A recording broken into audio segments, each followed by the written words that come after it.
بسم اللہ الرحمن الرحیم۔ السلام علیکم ویورز، امید کرتا ہوں آپ سب خیریت سے ہوں گے۔ تو ہماری پچھلی ویڈیو کا ٹاپک تھا تولی خان اور خراسان کی مہم۔ معزز ناظرین، اگر آپ ہمارے اس چینل پر نئے ہیں تو کائنڈلی ہمارے چینل کو سبسکرائب کیجئے، بیل آئیکن کو ضرور پریس کیجئے تاکہ آپ کو ہماری ہر آنے والی نئی ویڈیو کا نوٹیفیکیشن ملتا رہے۔ تو چلیے آج کی ویڈیو کا آغاز کرتے ہیں۔ آج کا ہمارا ٹاپک ہے چنگیز خان سے مکالمہ اور علاء الدین محمد شاہ خوارزم کی وفات۔ جب تولی خراسان کی مہم سے فارغ ہوا تو مجھے چنگیز خان کے پاس لے گیا اور میری پوری داستان اسے سنا دی۔ جلد ہی مجھے چنگیز خان کا قرب حاصل ہو گیا۔ وہ مجھ سے انبیاء اکرام، اجمی بادشاہوں اور گزرے ہوئے فرمانرواؤں کے حالات سنتا۔ اکثر مجھ سے پوچھتا، کیا تمہارے رسول حضرت محمد صلی اللہ علیہ وآلہ وسلم نے میرے ظہور کے بارے میں بھی کوئی خبر دی ہے؟ میں نے وہ حدیثیں بیان کی جو ترکوں کے خروج کے متعلق بیان کی گئی ہیں۔ وہ کہتا، میرا دل گواہی دیتا ہے کہ تو سچ کہتا ہے۔ ایک روز اس نے باتیں کرتے ہوئے مجھے کہا، اغری یعنی سلطان محمد شاہ خوارزم سے بدلہ لینے کے باعث میرا نام باقی رہے گا۔ اغری ترک زبان میں چور اور رہزن کو کہتے ہیں۔ اس نے بارہا کہا، خوارزم شاہ بادشاہ نہ تھا، چور تھا۔ اگر وہ بادشاہ ہوتا تو میرے سفیروں اور تاجروں کو قتل نہ کرواتا جو اطرار آئے تھے، کیونکہ بادشاہ رسولوں اور تاجروں کو نہیں مارا کرتے۔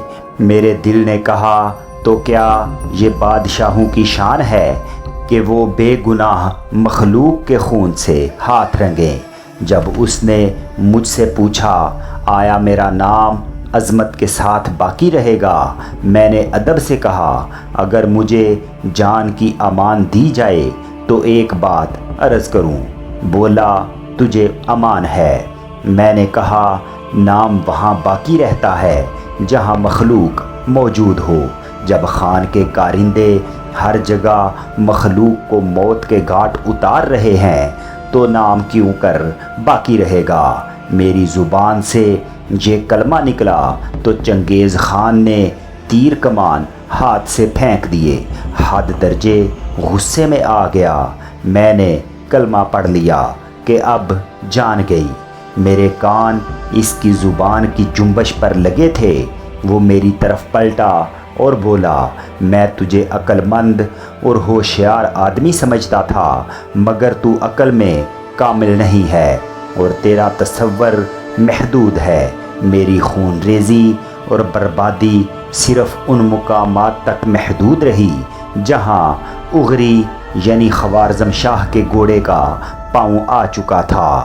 دنیا کے باقی اطراف کے ممالک کے بادشاہ میری داستان ضرور بیان کیا کریں گے۔ اس واقعے کے بعد مجھے چنگیز خان کا قرب حاصل نہ ہوا۔ بہرحال میری جان محفوظ تھی۔ ایک دن میں موقع پا کر لشکر سے بھاگ گیا اور جان بچائی۔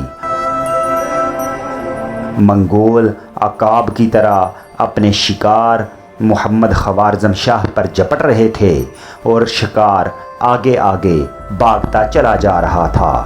سلطان خوارزم شاہ منگولوں کے سر ابارنے سے لے کر اس وقت تک چین کی نیند نہیں سو پایا تھا۔ وہ محفوظ پناہ گاہ کی تلاش میں دنیا کے ایک خطے سے دوسرے اور دوسرے سے تیسرے تک بھاگتا پھرتا تھا۔ خوف کی اس فضا میں ایک دن اس نے اپنی جنگی کونسل کا اجلاس طلب کیا تاکہ ان حالات واقعات کا مؤثر حل تلاش کیا جا سکے اور منگول خطرے کا تدارک کیا جا سکے۔ چنگیز خان اس وقت دریائے سیحوں کے پار ماوراء النہر پر نیم قابض ہو چکا تھا۔ اراکین جنگی کونسل کی مشترکہ رائے یہ تھی کہ چونکہ ماوراء النہر کی حالت اب خوارزم شاہی کنٹرول سے باہر ہو چکی ہے، اس لیے مستقبل کی حکمت عملی یہ ہونی چاہیے کہ دریائے سیحوں کے جنوبی کنارے پر مضبوط مورچے تیار کیے جائیں تاکہ منگول دریا کے اس پار نہ آ سکیں۔ انہیں کسی صورت میں دریا عبور نہ کرنے دیا جائے، اس طرح منگولوں کی پیش قدمی رک جائے گی اور ہم اس دوران مزاحمت کو طول دینے کے لیے فوجی بھرتی کر پائیں گے۔ اس حکمت عملی کا روح رواں جلال الدین خوارزم شاہ تھا۔ جلال الدین اور اس کے حامی سرداران کی پالیسی شروع میں مدافعانہ اور بعد میں جڑ پکڑنے پر جارحانہ بننا تھی، لیکن یہ تب ممکن تھا جب سلطان اس پالیسی کو مان لیتا۔ خوارزمی جرنیل منگولوں کا ڈٹ کر مقابلہ کرنا چاہتے تھے۔ ان کا موقف تھا کہ ایک مرتبہ ان کے قدم جم گئے تو وہ منگولوں کو سبق سکھا دیں گے اور اپنے کھوئے ہوئے علاقوں اور حمیت کو واپس لے لیں گے۔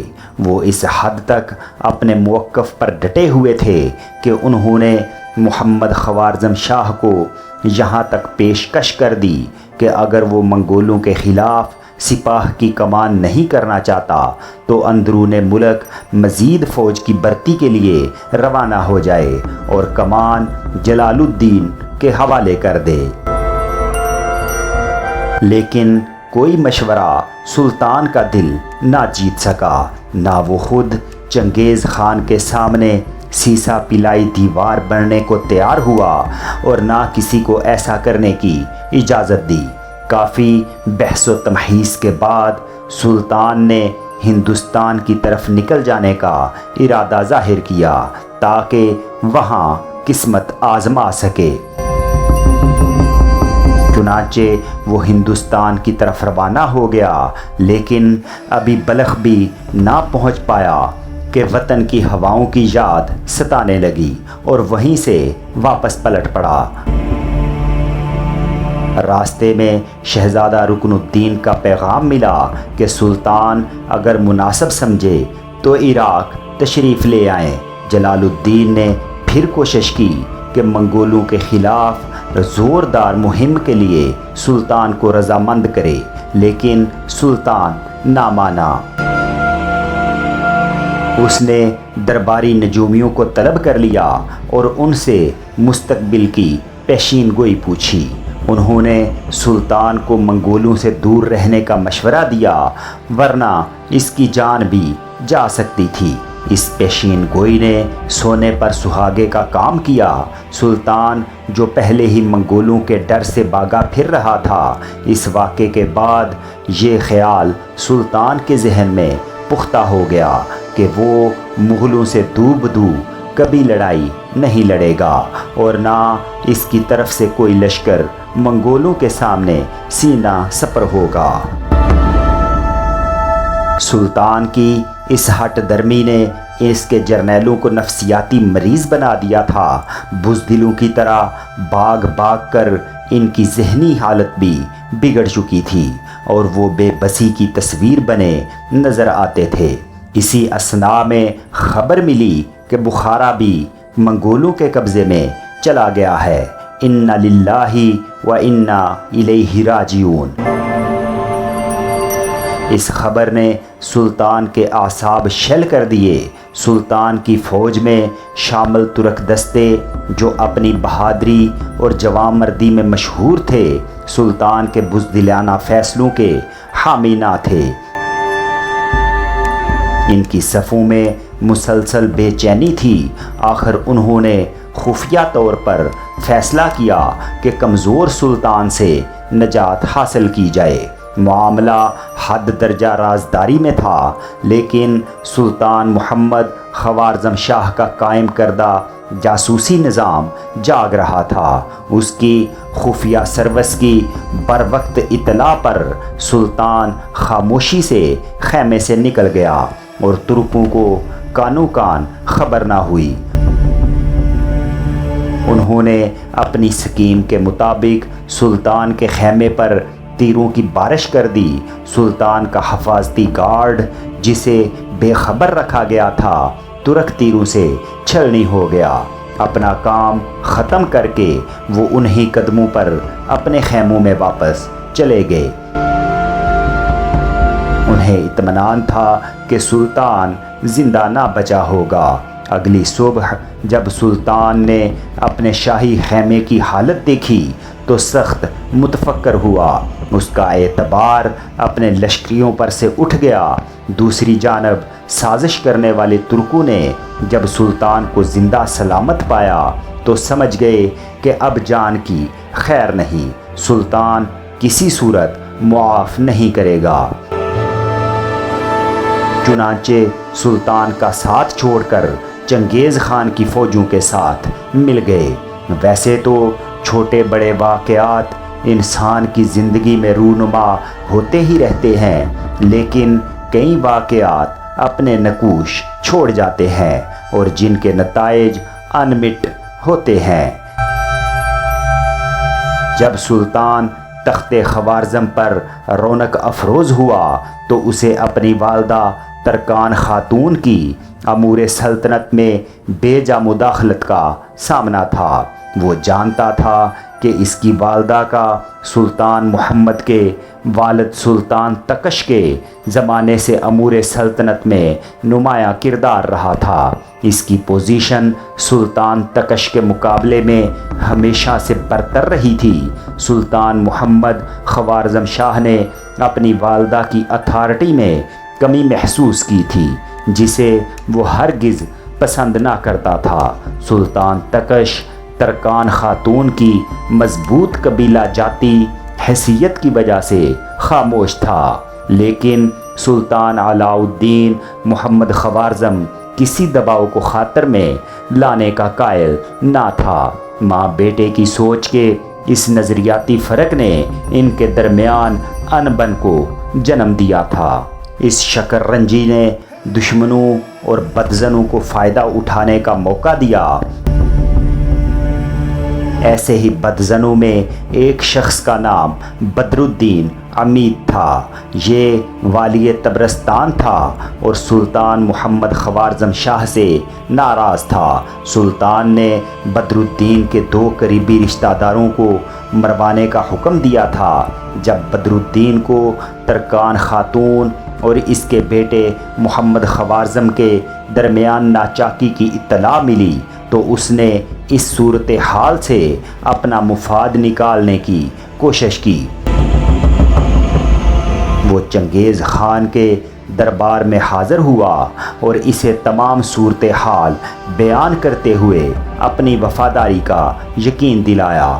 بدر الدین نے چنگیز خان کو مشورہ دیتے ہوئے کہا کہ اگر ترکان خاتون اور اس کے بیٹے علاء الدین محمد خوارزم کے درمیان فاصلے بڑھا دیے جائیں تو جری ترک قبیلے کی حمایت کھو جانے پر محمد خوارزم شاہ چنگیز خان کے خلاف لڑنے کی ہمت کھو بیٹھے گا اور چنگیز خان کے لیے میدان کھلا ہوگا۔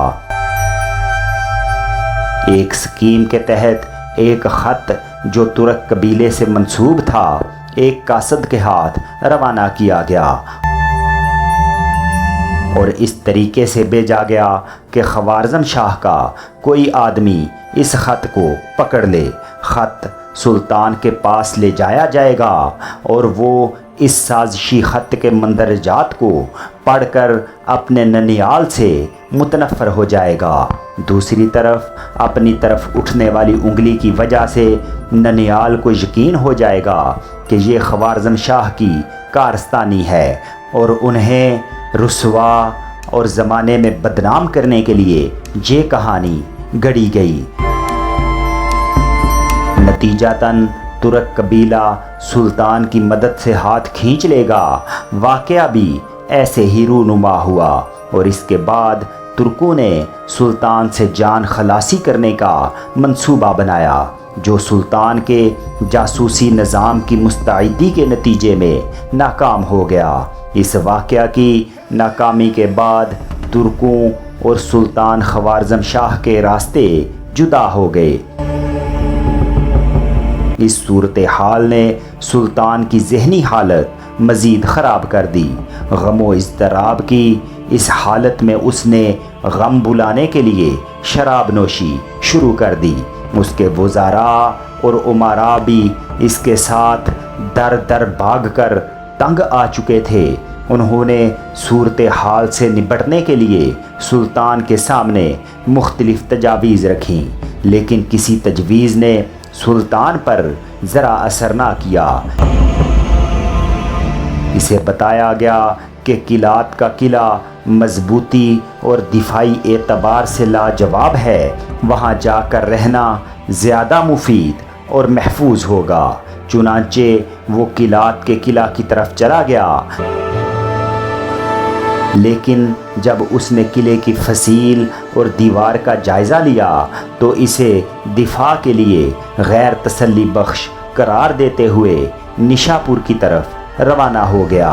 راستے میں ہی اسے اطلاع ملی کہ 30,000 مغل شاہ سواروں کا ایک لشکر دریائے سیحوں کو عبور کر کے اس کے سر پر پہنچتا ہی ہوگا۔ چنانچہ خوارزم شاہ راستہ بدل کر رے پہنچا اور فرزین کے قلعے میں پناہ لے لی۔ یہ قلعہ ہمدان اور اصفہان کے درمیان واقع تھا۔ اس موقع پر شہزادہ رکن الدین نے سلطان کی امداد کے لیے کمک بھیجی۔ جنگی کونسل نے شیران کوہ کے قلعے میں بند ہونے کی تجویز پیش کی، لیکن یہ قلعہ بھی محفوظ نظر نہ آیا۔ تاریخ بتاتی ہے کہ سلطان محمد خوارزم شاہ نے حالات کی نزاکت اور مسلم دنیا پر چھائی اس نحوست کو دیکھتے ہوئے بیش قیمت ہیرے جواہرات اور خزائن پر مشتمل لوہے کے 10 محفوظ بکس تاج الدین عمر کے حوالے کیے، تاکہ وہ انہیں حوادث زمانہ سے بچا کر نکل جائے۔ تاج الدین نے ارزان کے قلعے کو خود کے لیے اور ان خزانوں کے لیے محفوظ سمجھتے ہوئے یہاں پناہ تلاش کی۔ وہ ایک مدت تک وہاں کامیابی سے چھپا رہا۔ اس مدت میں سلطان اپنی طبی موت مر گیا اور چنگیز خان کو ان خزائن کی بنک پڑ گئی۔ اس نے اس قلعے پر حملہ کر کے ان تمام خزانوں کو اپنے قبضے میں لے لیا۔ اپنے خزانوں کو محفوظ مقام پر منتقل کرنے کے بعد سلطان اپنی فوج کے ساتھ آگے بڑھا اور وہ دولت آباد کے گرد و نواح میں تھا کہ ایک مغل دستہ اس کے سر پر پہنچ گیا۔ سلطانی لشکر اس منگول دستے کی آمد سے بے خبر تھا۔ جب منگولوں نے ہلہ بولا تو خوارزمی صفوں میں سراسیمگی پھیل گئی۔ حالانکہ وہ تعداد میں زیادہ تھے اور اگر ہمت کرتے تو منگولوں پر قابو پا سکتے تھے، لیکن جس لشکر کا کمانڈر ہی بھاگنے کا ارادہ کر چکا ہو، اس کی فوج کیوں کر لڑے گی؟ چونکہ منگول سلطان کی شکل سے ناواقف تھے، اس لیے سلطان اپنے چند وفاداروں کے ساتھ بچ نکلنے میں کامیاب ہو گیا اور کارون پہنچ گیا۔ کارون ایک اچھا خاصا شہر تھا۔ اس کے حاکم کا نام کلاوزاں تھا۔ کارون کا قلعہ ایک مضبوط قلعہ تھا، لیکن اتنا مضبوط نہیں تھا کہ سلطان علاء الدین خوارزم شاہ کو پناہ دے سکے۔ مختصر قیام کے بعد سلطان اپنی حصے کی فوج لے کر بغداد کی سمت بڑھا۔ حاکم کارون کو حکم دیا کہ وہ سلطان کے ساتھ چلے، لیکن بغداد کی جانب جانے والی سڑک پر کچھ مسافت اکٹھے طے کرنے کے بعد سلطان نے کچھ سوچ کر حاکم قارون کو واپس جانے کی اجازت دے دی۔ کچھ میل اور فاصلہ طے کرنے کے بعد سلطان نے راستہ بدل لیا اور سرجہاں کی طرف مڑ گیا۔ چند دن آرام کے بعد وہ گیلان کی طرف نکل گیا۔ والی گیلان نے اسے وہاں مستقل ٹھہرنے کی پیشکش کی، لیکن وہ 1 ہفتے کے بعد ہی وہاں سے اسپیدار اور اسپیدار سے مازندران چلا گیا۔ مازندران کسی بھی وقت مغلوں کے لیے ترنے والا ثابت ہو سکتا تھا، کیونکہ اس کا محل وقوع ایسا تھا۔ اس کے وفاداروں نے تجویز پیش کی کہ چونکہ وہ بھی بھاگ کر تنگ آ چکے ہیں، کوئی ایسی جگہ تلاش کی جائے جو منگولوں کی پہنچ سے باہر ہو۔ ایسی محفوظ جائے پناہ کے طور پر بحیرہ خزر کے جزائر پر نگاہ دوڑائی گئی۔ سلطان کو یہ تجویز پسند آئی، لیکن یہ طے پایا کہ وہاں منتقلی کے عمل کو سختی سے صیغہ راز میں رکھا جائے اور عام آدمی کی طرح نقل و حمل کی جائے۔ سلطان جو مغلوں کے ہاتھوں زچ ہو چکا تھا، فوراً ان جزائر کی طرف کوچ کر گیا۔ سلطان محمد خوارزم شاہ بھیس بدل کر اپنے جان نثاروں کے ہمراہ دروں اور گھاٹیوں سے ہوتا ہوا بحیرہ خزر کے مغربی ساحل پر ایک چھوٹے سے قصبے میں پہنچا۔ یہ قصبہ غریب ماہی گیروں اور تاجروں کی آبادیوں پر مشتمل تھا۔ جمعے کے روز سلطان کو جمعے کی نماز جامع مسجد میں پڑھنے کا شوق چڑھ آیا۔ وہاں پہنچا ہی تھا کہ راز فاش ہو گیا۔ ساری آبادی میں دھوم مچ گئی کہ وہ کون ہے۔ اس وقت تو نعروں اور شور و غوغا میں سلطان کو اندازہ نہ ہوا کہ کام غلط ہو گیا ہے۔ اس کی مثال 100 سجن 1000 دشمن والی تھی۔ جلد ہی جزائر میں اس کی موجودگی کی مخبری مغلوں کو ہو گئی۔ یہ فعل بد بھی ایک مسلمان کے ہاتھوں سر انجام ہوا جو سلطان سے عناد رکھتا تھا۔ مغل اس وقت قزوین میں ایرانیوں کے خلاف ایک جنگی مہم میں مصروف تھے، چونکہ یہ مہمات خوارزم شاہ کے تعاقب کے سلسلے میں ہی درپیش تھیں۔ اس لیے خوارزم شاہ کے ٹھکانے کی خبر ملتے ہی مغل سرعت سے سمندری جزائر کی طرف بڑھے۔ مغل جب اس قصبے میں پہنچے جہاں خوارزم شاہ نے پناہ لے رکھی تھی، اس سے تھوڑی دیر پہلے سلطان کو مغلوں کی آمد کی بنک پڑ چکی تھی۔ وہاں سے بھاگنے کا ذریعہ کشتی تھا، چنانچہ جب وہ ماہی گیروں کے ہمراہ کشتی میں سوار ہو رہا تھا، مغلوں نے اس پر تیروں کی بارش کر دی، مگر ماہی گیر کشتی کو کنارے سے دور لے گئے۔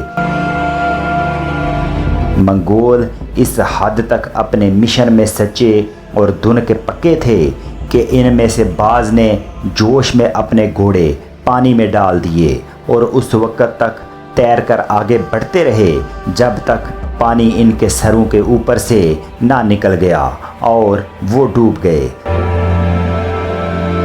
سلطان بچ کر ایک دوسرے جزیرے کی طرف نکل گیا۔ منگول سلطان کو نہ پکڑ پائے، لیکن ان کے خوف سے سلطان کی حالت پتلی ہو گئی۔ بادی النظر میں کوئی اسے دیکھ کر مجنون ہی سمجھتا۔ جب مغل خوارزم کی طرف سے مایوس ہو کر پلٹے تو وہ طیش اور جنجلاہٹ میں تھے۔ اسی کیفیت میں انہوں نے ایلان اور قارون کے قلعے کا محاصرہ کر لیا۔ اس قلعے کی اہمیت اس لحاظ سے تھی کہ یہاں سلطان علاء الدین محمد خوارزم شاہ کی حرم کی خواتین، بیگمات، شہزادے اور شہزادیاں پناہ گزین تھیں۔ یہ قلعہ مغلوں کے جوش و خروش کے سامنے ڈھیر ہو گیا۔ وسیع پیمانے پر گرفتاریاں ہوئیں، تمام شہزادے قتل کر دیے گئے اور خواتین کو مغل سرداروں میں بانٹ دیا گیا۔ جب یہ افسوسناک خبر خوارزم شاہ کے کانوں تک پہنچی تو اسے سخت غم ہوا۔ غم کی اس شدت سے وہ جاں بر نہ ہو سکا اور جان آفرین کے سپرد کر دی۔ انا للہ و انا الیہ راجعون۔ اس کی وفات اس قدر مفلسی میں ہوئی کہ تن پر جو کپڑا تھا اسی میں اسے دفن کرنا پڑا۔ سلطان علاء الدین محمد خوارزم شاہ کا سن وفات 617 ہجری یعنی 1220 تھا۔ وہ عالم اسلام کا ایک بد نصیب حکمران تھا جو اتنی بڑی سلطنت کی حفاظت نہ کر سکا۔ جتنی بڑی فتوحات اس کے کریڈٹ میں آتی ہیں ویسی ہی سیاسی سوجھ بوجھ سے وہ عاری نظر آتا ہے۔ اگر وہ سیاسی بصیرت سے کام لیتا تو اس کا انجام بہتر ہو سکتا تھا۔ وہ سوچ بھی نہیں سکتا تھا کہ اس کی سلطنت ایک ایسی افتاد کا شکار ہوگی جس کی پہلے نظیر نہیں ملتی۔ لیکن ایک اچھا حکمران وہی ہوتا ہے جو حالات پر بغور نظر رکھے اور ان سے آنے والے خطرات کی پیش بندی کرے۔ اس سیریز کے آخر میں ان عوامل پر ہم بات کریں گے جو چنگیز خان کی لشکر کشی کی وجہ بنے، تاکہ ان میں پوشیدہ تاریخی اسباق کو عہد حاضر کے ترازو میں تولا جا سکے۔ جب خوارزم شاہی سلطنت پر مغلوں کی شکل میں افتاد پڑی تو اس وقت خوارزم شاہی حکمران خاندان کا اقتدار 14ویں رات کے چاند کی طرح جوبن پر تھا۔ لیکن جیسے چاند کی قسمت میں 14ویں رات کے بعد گھٹنا لکھا ہے، اسی طرح خوارزم شاہی اقتدار بھی شکست و ریخت کا شکار ہونا شروع ہو گیا تھا۔ مغلوں کی یورش سے قبل ہی ولی عہد کے مسئلے پر محلاتی سازشیں عروج پر تھیں۔ علاء الدین کے 5 بیٹوں جلال الدین، ازلاق سلطان، آق سلطان، غیاث الدین اور رکن الدین میں جلال الدین سب سے بڑا، قابل، لائق لیکن مزاج اور نظم و ضبط کے لحاظ سے سخت گیر تھا۔ اس کی اس اصول پسندی کے سبب اس کی والدہ ترکان خاتون اور کئی درباری امراء اس کی ولی عہدی کو پسند نہیں کرتے تھے، کیونکہ شہزادے جلال الدین نے ان کی منمانی ہونے نہیں دینی تھی۔ چنانچہ جوڑ توڑ کر کے ازلاق سلطان کی ولی عہدی کا علاء الدین محمد شاہ خوارزم سے اعلان کروایا تھا۔ شہزادہ جلال الدین نے اس رسمی اعلان پر کوئی خاص توجہ نہیں دی اور اپنی ماں اور امور سلطنت میں ویسے ہی دلچسپی لیتا رہا۔ کبھی کسی نے خواب میں بھی یہ نہ سوچا ہوگا کہ اتنی بڑی سلطنت تار پود کی طرح بکھر جائے گی اور نہ کوئی شہنشاہیت رہے گی اور نہ ولی عہدی۔ تو دوستو، امید ہے آپ کو آج کی ہماری یہ معلوماتی ویڈیو ضرور پسند آئی ہوگی۔ تو کائنڈلی جاتے ہوئے ہمارے چینل کو سبسکرائب کیجئے، اس ویڈیو کو لائک کیجئے، دوسروں کے ساتھ شیئر کیجئے۔ جلد ہی ملتے ہیں ایک نئی ویڈیو کے ساتھ جس کا ٹاپک ہوگا سلطان جلال الدین خوارزم اور چنگیز خان۔ اپنا ڈھیر سارا خیال رکھیے۔ اللہ حافظ۔